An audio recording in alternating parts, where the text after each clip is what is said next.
자, 20번 병가에 대한 얘기네요. 우리가 병가다라고 하는 걸 뭐라고 얘기합니까? 지금은 병행설치다라고 얘기한다 그랬죠. 병행설치, 이런 말로 바꿔서 사용합니다. 자, 병가다라고 하는 건 이런 걸 얘기해요. 지지물은 하나인데 거기에다가 서로 다른 전압을 같이 시공한 겁니다. 예를 들어서요, 얘가 고압선이다라고 얘기하면 밑에다가 저압선을 이렇게 시공한 거죠.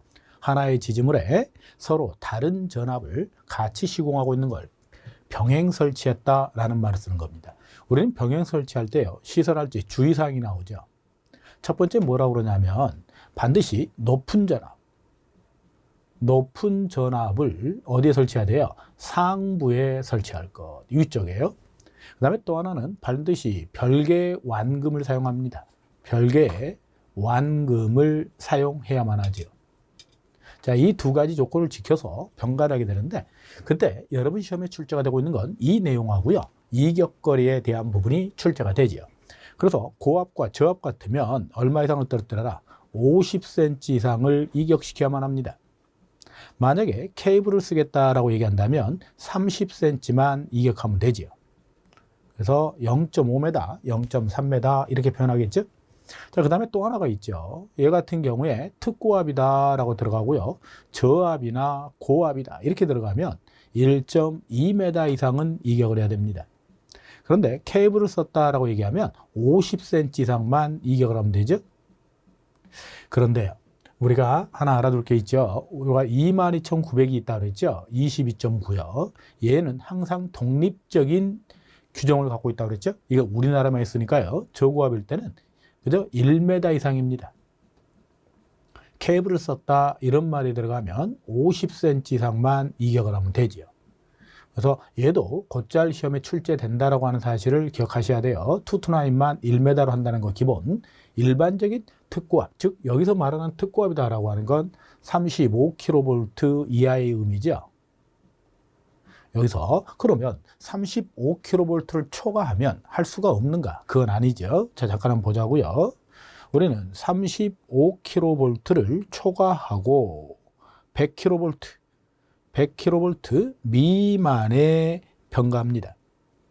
자, 이런 경우라면 우리는 몇 m 이상을 떨어뜨려야 된다 그랬어요? 2m 이상을 이격할 것.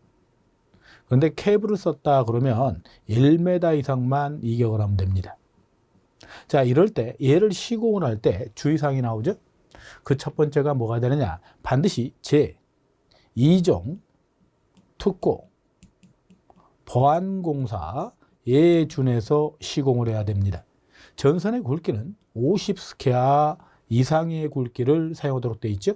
목줄을 사용해서는 안 됩니다. 목줄 사용은 불가하다. 이 정도의 개념을 갖고 보셔야 될 것 같아요. 자, 이게 병가에 대한 얘기입니다. 자, 한번 보도록 할게요. 자, 여기 보시면 이렇게 나와 있죠. 고저압일 때 방금 얘기했던 50cm라고 했던 메다로 0.5m 이렇게 표현했죠. 1.2m, 25kVA. 이게 22,900 얘기하는 겁니다. 22,900이요. 자, 그런 얘기하는 거고요. 초감이 2m, 1m 그랬죠. 네, 50스퀘어라고 그랬죠. 자, 이종특고 보안공사, 목줄은 사용하지 마라. 자, 설명이 끝났습니다. 지나가서 한번 보도록 할게요. 이제는 공가에 대한 얘기입니다. 그럼 공가다라고 하는 게 뭘 공가라고 얘기하는가? 그렇죠? 우리 공가다라고 하는 걸 다시 말하면 공용설치다라고 얘기하죠. 이 공가를 공용설치다라고 얘기합니다. 공용설치. 문구를 바꿔서 사용하고 있다고 그랬죠? 그럼 얘 같은 경우는 뭐를 공가라고 얘기하느냐? 하나의 지지물에 전력선하고요, 통신선, 즉 약전선을 같이 시공한 상태를 공가했다 또는 공용설치했다라고 얘기합니다. 이런 얘기하는 거죠. 여기에 지지물이 이렇게 하나가 있고요. 이게 전력선입니다. 이게 전력선이고요. 이게 약전선이다라는 얘기예요. 그래서 하나의 지지물에 전력선과 약전선을 시공한 것, 그러면 반드시 전력선이 어디로 가야 됩니까? 상부로 시공이 되겠죠. 얘가 전압이 높잖아요. 그 다음에 약전선은 하부에 시설한다. 이런 개념. 별개의 완금을 설치한다. 얘가 그죠? 완금이라고 얘기한다 그랬죠. 우리나라는 얘를 완철이라고 부르려고 합니다. 그래서 완금이나 완철 이런 용어들이 나오게 되면 같은 의미다라고 하는 걸 보셔야 돼요. 자, 이렇게 시공을 해야 된다라고 하는 거 알아야 되고요. 그죠? 또 우리가 여기서 봐줘야 되는 게 뭡니까? 또 이격거리에 대한 문제죠. 자, 이격거리를 잠깐 보도록 할게요. 이격거리입니다. 자, 이 공가다라고 하는 거요. 우리가 공용설치라고 얘기를 했죠. 공용설치다라고 하는 얘는 전압이 사용전압을 기준으로 35kV 이하에서만 시공이 가능합니다. 그래서 간혹 이 문구가 시험에 자주 등장을 하게 되죠. 35kV 이하에서만 그저 공간은 시공이 가능하다는 사실. 자, 하나 더 알아둘 건요. 우리가 이격거리 문제니까요. 여기에 저압선이 있고요. 여기에 약전선이 있다. 이렇게 보는 거죠. 약전선이다라고 하는 게 통신선이다. 뭐 간단하게 그렇게 봐달라고 했던 거죠. 약전선이요. 자, 그러면 얘는 얼마를 떨어뜨려야 됩니까? 그죠? 75cm 이상을 이격하게 됩니다. 케이블을 썼다 이런 말이 들어가면 30cm 이상만 이격을 하면 돼요. 여기에 고압선이 있고요. 여기에 약전선이 있습니다. 얘 같은 경우는 1.5m 이상을 이격해야 됩니다. 케이블을 사용했다 그러면 50cm만 이격을 하면 되죠. 여기에 특고압이 있는데요. 이 특고압이 결국은 35kV, 그죠? 특고압이 있고요. 얘가 사용전압 기준으로 35kV 이하의 전압이다 라고 보시면 될 것 같아요. 여기에 약전선이 있는 거죠. 얘 같은 경우는 2m 이상을 이격해야 됩니다. 그런데요, 케이블을 썼다 이런 말이 들어가면 50cm만 이격을 하면 되죠. 50cm. 자, 이걸 시공을 할 때 우리는 다음과 같은 그 주의사항을 적용해야만 합니다. 마찬가지로요, 제2종 특고 보안공사에 준해야 됩니다. 전선의 굵기는요, 역시 50스퀘어 이상의 굵기를 사용해야 되고요. 얘 같은 경우라면 고압에서는 그저 목주 사용이 가능합니다. 목주 사용이 가능한데 그저 우리는 이때 목주의 안전율이 얼마 이상은 돼야 된다? 1.5 이상은 돼야 된다. 자, 이런 정도가 정리가 되어 있죠. 이게 공가에 대한 얘기입니다. 자, 한번 보도록 할게요. 22번입니다. 자, 25kV 이하. 그렇죠. 특고압 가공전선으로 시공을 할 건데요.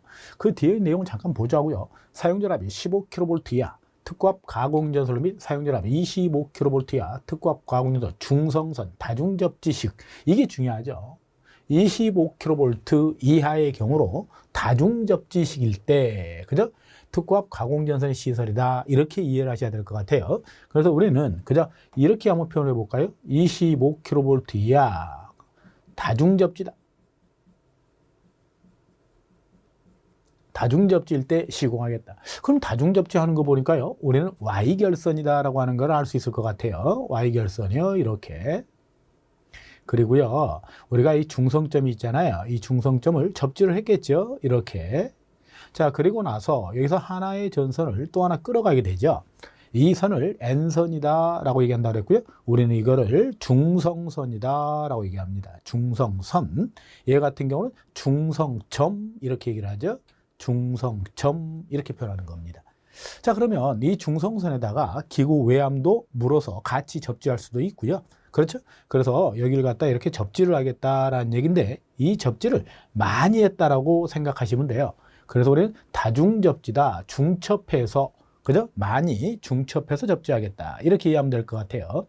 그때 이 접지도체의 굵기는, 이 접지도체 얘기하는 겁니다. 이 접지도체의 굵기는 이게 다중접지 방식이라면 6스퀘어 이상의 굵기를 사용해야 된다. 이 얘기를 하고 있는 거죠. 이거 시험에 곧잘 나오는 겁니다. 반드시 숙지하도록 하시죠. 자, 한 장을 넘겨서 한번 가보도록 할게요. 자, 이 부분입니다. 방금 전에 얘기했던 다중접지에 대한 부분을 다시 한번 봐야 될 것 같아요. 이렇게. 자, 다중접지에 대한 얘기고요. 여기 중성점을 접지를 했죠. 하나를 끌어내서 N선, 중성선이 있게 되죠. 얘가 L1, L2, L3, N 이렇게 표현했고요. 우리는 얘의 색상을 뭐라고 써요? 갈색, 검정, 그죠? 회색이라고 그랬죠. 청색이라고 그러죠. 이걸 파랑색이라고 이제 얘기를 했죠. 파랑. 자, 지금은 이제 색상이 이렇게 바뀌어 있다라고 하는 거 또 기억을 하셔야 돼요. 옛날에 얘를 검정, 갈, 흑색이라고 많이 얘기했었죠. 얘를 흑색. 얘를 그저 갈, 흑, 회, 청색이라고 얘기했던 겁니다. 근데 이렇게 바뀌었다라고 하는 거.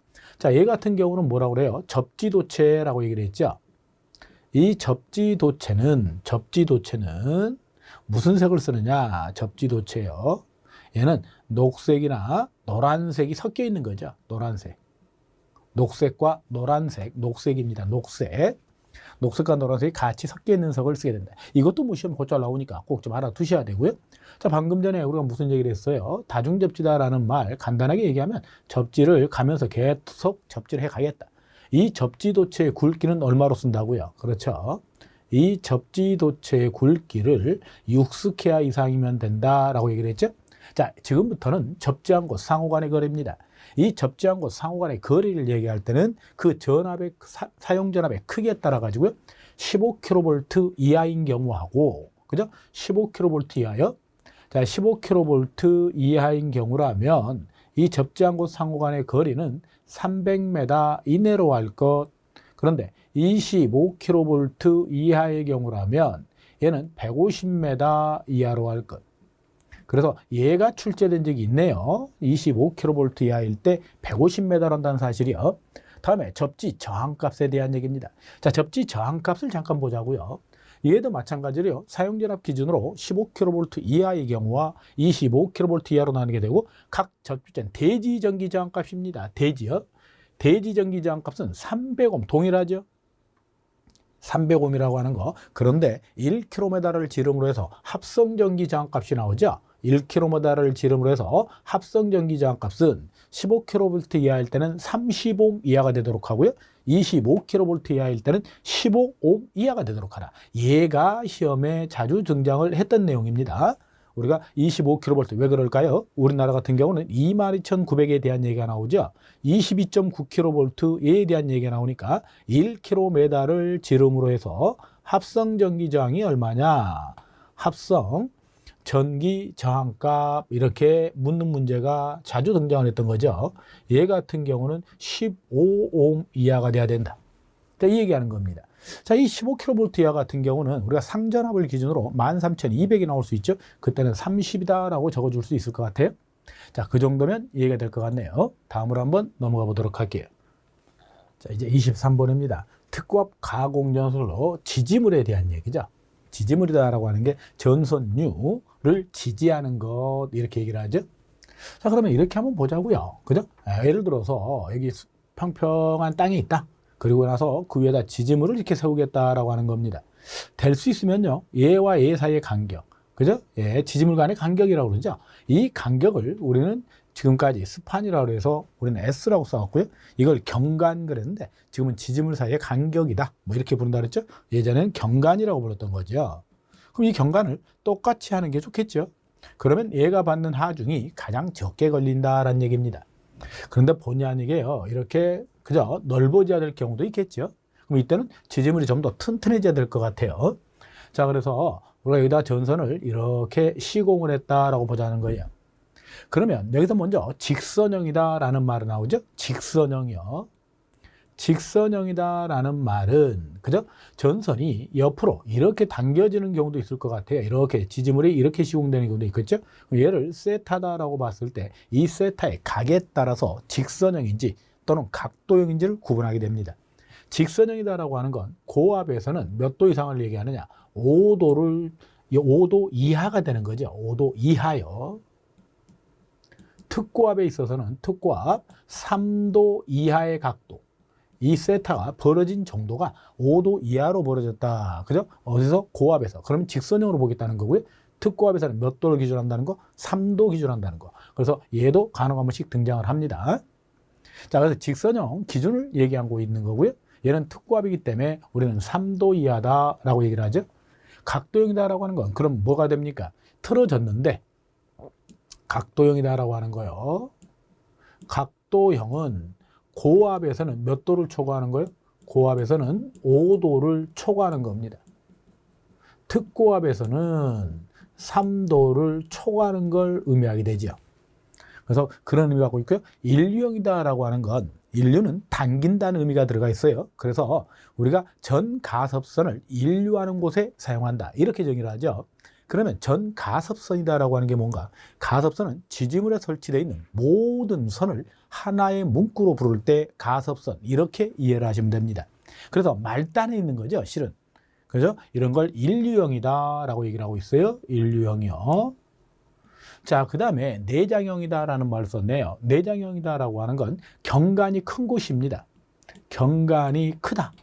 지지물과 지지물 사이의 거리가 넓다라고 판단이 되면 지지물 자체가 단단해져야 될 거다. 튼튼해져야 될 거다. 그래서 우리가 단단한 거, 그저 튼튼한 거, 내장형을 쓰게 됩니다.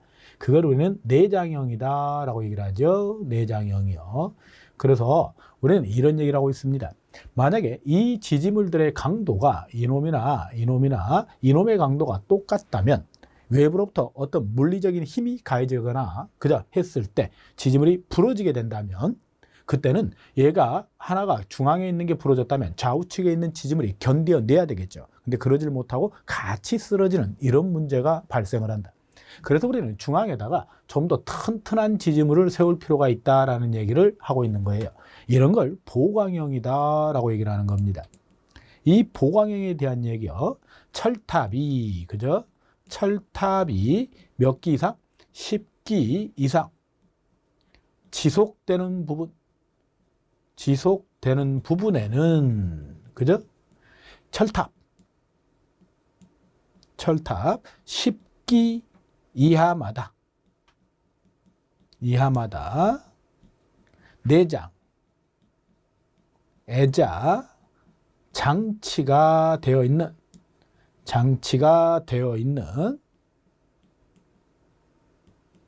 철탑 1기를 시설해 줄 것, 이렇게 얘기하고 있죠.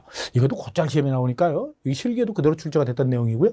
좀 알아둘 필요가 있어요. 이게 자 비종 철탑의 종이다. 말 그대로 보강형이다라고 하는 건 강도를 보강할 목적으로 시공했다. 뭐 이렇게 이해하면 될 것 같아요. 그래서 여러분들은 이 직선형 철탑, 그 다음에 각도형, 인류형, 내장형, 보강형이다라고 하는 비종 철탑의 종류를 암기하셔야 됩니다. 비종 철탑의 종류. 이게 실기 시험에도 한 번씩 나오죠. 비종 철탑의 종류 5가지를 적어라. 그래서 우리는 직각이 보이네, 직각이 보이네, 이렇게 해서 암기를 하죠. 직선형, 각도형, 보강형, 인류형, 내장형, 이렇게요. 한번 따라서 암기를 좀 하시는 게 좋을 것 같네요. 다음으로 한번 가보도록 할게요. 철탑의 강도 계산에 사용하는 이상시 상정하중에 대한 얘기입니다. 자, 이상시 상정하중이요. 특별히 이 부분은 그저 시험에 출제된 적이 없는데 이런 정도 문제가 새롭게 출제된 적이 있죠. 그저 이상시 상정하중은 뭐가 있느냐? 수직하중, 수평형하중, 수평종하중이 있다. 그죠? 그래서 이 중에 하중이 큰 쪽의 것을 선택하게 된다. 뭐 이런 정도의 내용은 출제된 적이 있으나 우리가 특별히 자주 등장했던 건 아니고요. 한 번 정도 나왔던 거고요. 여러분들 신경 쓰지 않고 읽어보고 마무리를 지어도 될 것 같아요. 한번 다음으로 한번 가보도록 하죠. 자, 여기에 방금 전에 얘기했던 게 들어와 있죠. 우리가 내장형 지지물을 설치한다라고 얘기했는데 철탑이 10기 이상 사용되는 부분에는 여기 얘기하고 있죠. 직선형 철탑이, 그죠? 직선형 철탑이 10기 이상 연속된다면 10기 이하마다, 그죠? 내장 애자 장치가 되어 있는 철탑, 그죠? 1기를 사용하라. 이렇게 얘기를 하고 있습니다. 그래서 이 정도 체크 한번 하도록 하는 게 좋을 것 같죠? 자, 지나갑니다. 자, 가공지선에 대한 얘기가 나옵니다. 가공지선을 잠깐 보도록 하죠. 가공지선 그랬어요. 자, 여기에 지지물이 하나가 있고요. 지지물 밑에 가공전선이 있다라고 얘기를 했죠. 그래서 여기에 가공전선이 이렇게 시공이 될 거예요. 그런데 위에서 낙뢰가 떨어진 걸 막아주기 위해서 이 지지물의 맨 끝은 얘를 가공지선 이렇게 부르게 되죠. 이 가공지선이다라고 하는 게 어떤 역할을 하게 됩니까? 그렇죠. 얘는 직격뇌로부터 누구를 보호하자? 전선 및 기계기구를 보호하자, 이 얘기를 하고 있는 겁니다. 보호. 자, 이게 가공지선의 역할이 되게 되고요. 이 가공지선의 굵기에 대한 부분이 간혹 등장을 하죠. 굵기. 전압에 따라 가지고요. 이 굵기는 고압선이다라고 얘기하면 4.0mm 이상 되는 굵기를 써줘야 된다. 이걸 강도로 표현했을 때 5.26kN에 해당이 된다라는 얘기고요. 만약에 특고압이다라고 얘기를 한다면 5mm 이상의 굵기를 사용해야만 합니다. 얘가 8.01kN에 해당이 되죠. 자, 여기에 들어와 있는 얘를 지금 우리가 시험에 출제하고 있는 내용들이고요. 그 밑에 보게 되면 자, 이런 것도 사용할 수 있다라고 하는 거죠. 어떤 겁니까? 이게 새로 좀 바뀐 규정에 들어와 있는 건데요. 22스키아 이상의 나경동 연선이나 아연으로 도금이 되어 있는 강연선 또는 OPGW 광통신 케이블에 대한 얘기죠. 광섬유 복합 가공지선 전선을 사용하기도 한다. 아직 시험에 출제된 적은 없고요. 지금 나오고 있는 건 자, 이 선의 굵기에 대한 거 이 정도를 숙지를 하시면 될 것 같네요. 다음으로 한번 가보도록 할게요. 자, 각종 안전율의 정리다. 뭐 이렇게 표현을 했네요. 자, 안전율에 대한 얘기입니다. 지금까지 우리가 하나씩 나누어서 안전율에 대한 얘기는 해왔는데 자, 그거를 하나의 표로 만들어 둔 것 같아요. 자, 지지물이다라고 하는 겁니다. 지지물, 우리 지지물의 기본 안전율이 얼마예요? 2 이상이라고 얘기했잖아요. 그렇죠? 이상시, 그렇죠. 이상시 철탑에 대한 상정 하중은 1.33 이상이라고 그랬죠. 하나가 더 있다면 뭐 목주에 대한 게 들어올 수 있죠. 목주요. 여기 있네요. 목주요. 자, 이게 목주에 대한 얘기입니다. 목주는 저압일 때 1.2, 고압일 때 1.3, 특고압일 때 1.5가 되고요.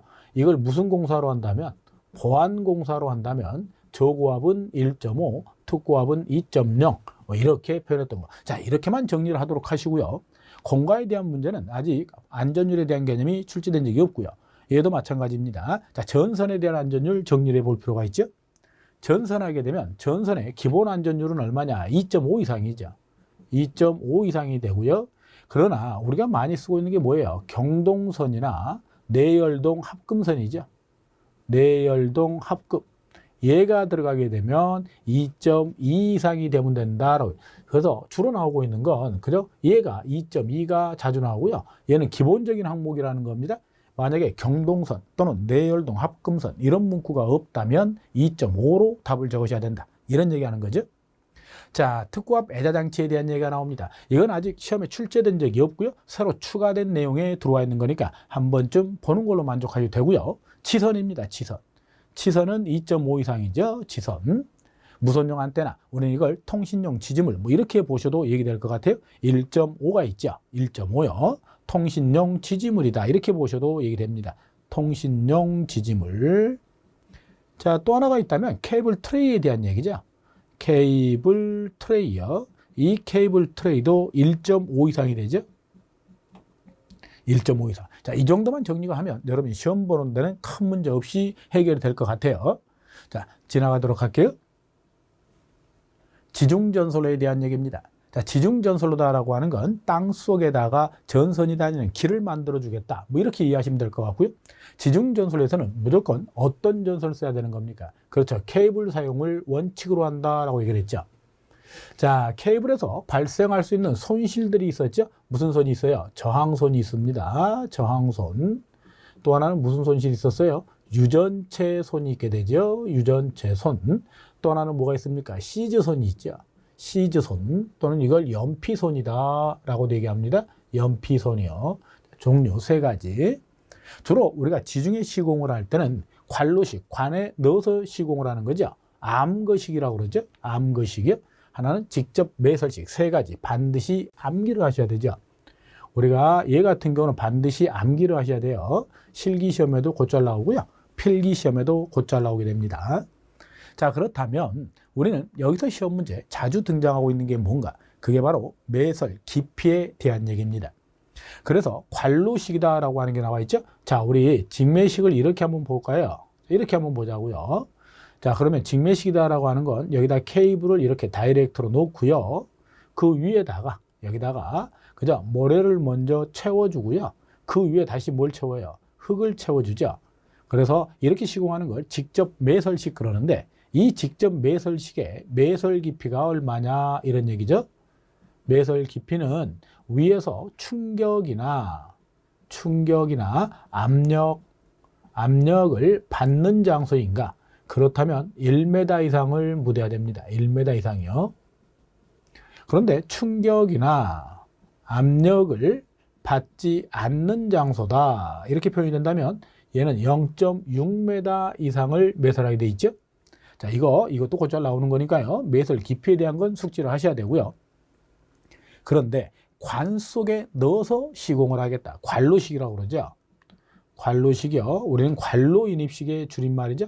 관로 인입식에 대한 얘기입니다. 이렇게도 표현할 거고요. 관로식이다라고 얘기할 텐데 관 속에 넣어서 시공을 할 때는 무조건 1m 이상의 이상의 깊이에 시공을 해야만 한다라고 하는 거. 매설 깊이가 3가지가 있다라고 하는 걸 꼭 기억하셔야만 되는 거예요.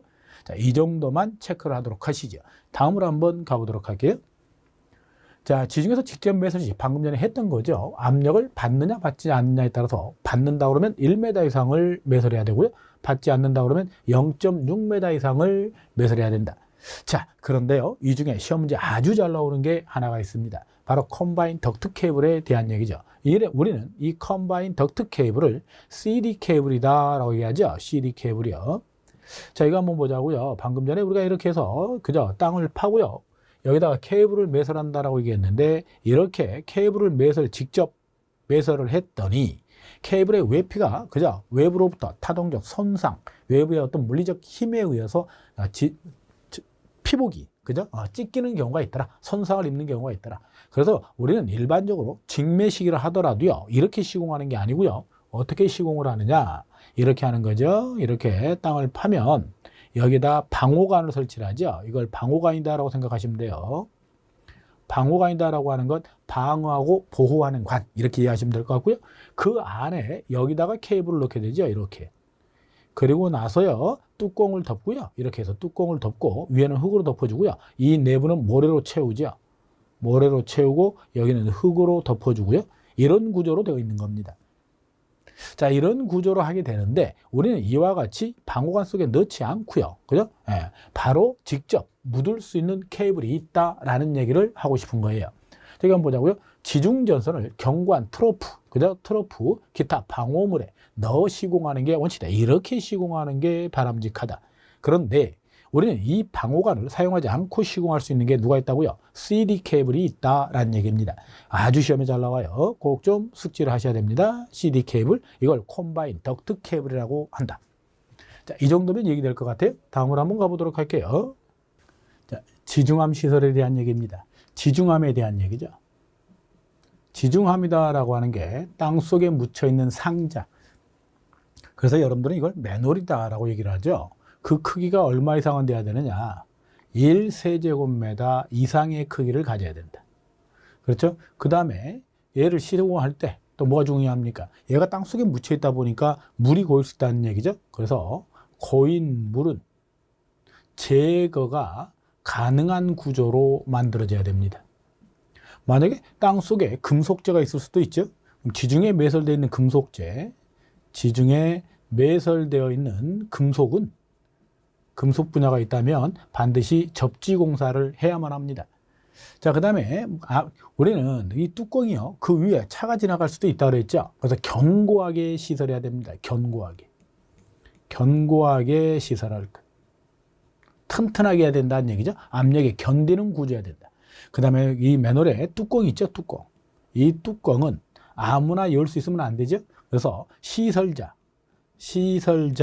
이외의 자가 그죠? 열 수 없는 구조로 가야 된다. 열 수 없는 구조요. 이런 조심을 한다. 이런 걸 주의해서 시공을 해줘야 된다라는 얘기하는 거죠. 이게 실기시험에서 한번 쓰라고 나온 적이 한번 있습니다. 자, 그럼 지중에서 이제 전력선하고요, 약전선이 만나는 경우가 있다라는 얘기예요. 여기에 쉽게 말하면 전력선이 하나 있다라고 가정을 하고요. 여기에 통신선이 지나간다, 약전선이라고 그랬죠. 그러면 이 전력선에서 전류가 새어나오는 걸 우리는 누설전류 이렇게 얘기하잖아요. 이 누설전류에 의해서 통신선 상에 영향력 행사를 하게 되죠. 우리는 그걸 전류니까 유도장애다라고 얘기를 하죠. 이 유도장애에 그죠? 일어나지 않도록 조심을 좀 해야 되겠다. 그죠? 이런 얘기를 하고 있는 겁니다. 자, 이런 거 참고좀 한번 보시고요. 지나가 보도록 할게요. 자, 지중전선과 약전류전선, 관과 접근 또는 교차 그랬네요. 자, 이건 무슨 얘기냐면 지중에서의 이격거리다. 뭐 이렇게 보면 얘기될 것 같네요. 자, 이렇게 한번 해볼게요. 자, 상당히 복잡한 내용들이 들어가 있습니다만 우리 이렇게 시험에 출제하는 걸 정리할게요. 지중에서의 이격거리다. 그럼 얘 같은 경우는 지중전선하고요. 지중전선하고요. 지중에서의 약전선입니다. 약전선. 얘와의 이격거리는 얼마가 바람직하겠는가라는 얘기가 되는 거죠. 자, 먼저 이런 얘기하는 거죠. 여기에 저압선이나 또는 고압선이 있다라는 얘기예요. 여기에 뭐가 지나간다고요? 약전선이 지나간다 이 얘기하는 겁니다. 그럼 얘와 얘 사이는 일정 거리를 이격을 시켜야 되는데 그 이격거리가 얼마냐? 30cm 이상은 이격을 해야 된다라는 얘기고요. 만약에 여기에 뭐가 지나간다면 여기에 저압선이나 이제는 특고압이라고 봐야 되겠죠. 특고압선이 지나가고요. 여기에 약전선이 지나간다 이런 얘기하는 거죠. 이렇게요. 그럼 얘와 이격거리는 얼마로 갈 거냐? 이제는 특고압이라고 그랬죠. 60cm 이상은 이격을 해줘야 된다. 자, 이 얘기를 하고 있는 겁니다. 자, 그래서 얘는 저압, 고압, 그죠? 지중전선은 0.3m, 30cm 얘기하죠. 특고압일 때는 0.6m. 자, 이 정도 한번 체크를 좀 해주시는 게 좋을 것 같네요. 이 내용만 숙지하시면 될 것 같아요. 다음으로 한번 가보도록 하죠. 자, 땡그라미 이번에 이런 얘기를 하는 겁니다. 여기에, 그죠? 특고압, 전력선이 있다라고 하는 거죠. 전선이 있다. 이렇게 보는 거죠. 자, 그런데요. 그 밑에 뭐가 또 지나갑니까? 여기에 독성. 이렇게 한번 볼까요? 독성을 갖고 있는 관이 지나간다. 그죠? 유독성의 유철을 내포하는 관. 다시 말하면 얘는 뭐 송유관이 됐든 또는 가스관이 됐든 뭐 이렇게 보면 이해가 될 것 같아요. 그렇다면 이 특고압 전선하고요. 독성을 가지고 있는 관. 그죠? 지중에서 얘기하는 거죠. 얘의 이격거리는 1m 이상은 이격을 해야 된다. 이런 얘기예요. 그런데요. 여기에 특고압이다라고 얘기했습니다만 이 특고압 중에 22,900이 있을 수 있죠. 이건 다중접지 방식이잖아요. 이 다중접지 방식, 이 선로와 이 관은 얼마 이상을 떨어뜨려라? 0.5m 이상을 떨어뜨려야 된다라는 얘기죠. 그죠? 50cm를 얘기하는 겁니다. 그래서 얘가 한 번 출제된 적이 있어요. 새로운 문제로요. 자, 만약에 그런데 1m 이상 또는 0.5m 이상을 떨어뜨릴 수 없는 경우가 있다면, 그죠? 얘 지하를 팠더니 그 구조가 이 정도로 이격할 수가 없다. 이런 문제가 생긴다면 우리는 여기다가 뭘 설치해야 되느냐? 격벽을 설치해 달라. 이런 얘기를 하고 있는 겁니다. 이 격벽이다라고 하는 거요. 격리하는 벽. 그죠? 전력선과 독성을 갖고 있는 관이 서로 중앙에 설치를 해서 그죠? 분리할 수 있는 그런 격벽을 설치하는 게 바람직하다. 이렇게 얘기하고 있는 거죠. 자, 이 내용이 여기 들어와 있습니다. 지나가도록 할게요. 지중전선 상호간의 이격거리입니다. 자, 이번에는 이런 얘기를 하고 있는 거죠. 여기에 그죠? 고압선이 하나 지나가고요.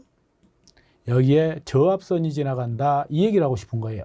물론 지금 어디에서 얘기하는 겁니까? 지중이죠.